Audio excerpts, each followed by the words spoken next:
How much more will you have to pay? It's a question that remains to be seen following new tariffs imposed by the Trump administration. Smartphones, kitchen appliances, even toys all could be caught in a price hike. Now businesses are trying to figure out how much of these costs will get passed on to you. Brian Chun explains.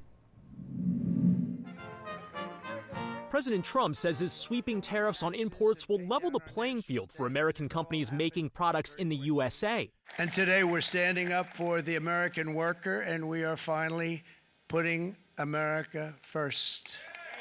But for American consumers, it could mean higher prices on some of the most well-known brands that make their products overseas, if they pass the cost of the tariff on to their customers. By one estimate, higher prices will cost the median household $690 annually. In electronics, Best Buy says they source about 55% of their products from China, and analysts estimate Apple assembles the majority of its iPhones there. In apparel, Nike made half its footwear last year in Vietnam, where Adidas also sourced the largest share of its goods. Tariffs impacting furniture, too. Wayfair says its products come from China and 5 Southeast Asian countries facing tariffs.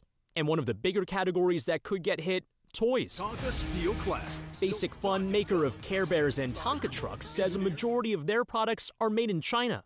A $29.99 Tonka Mighty Dump Truck, which is our classic, one of our most classic items, that will be a $39.99 Tonka truck this Christmas. There's no other way around it.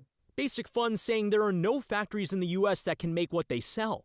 And there's no production here in the United States to shift to. But in Ohio, the CEO of toy maker Simply 3 tells us he supports the tariffs.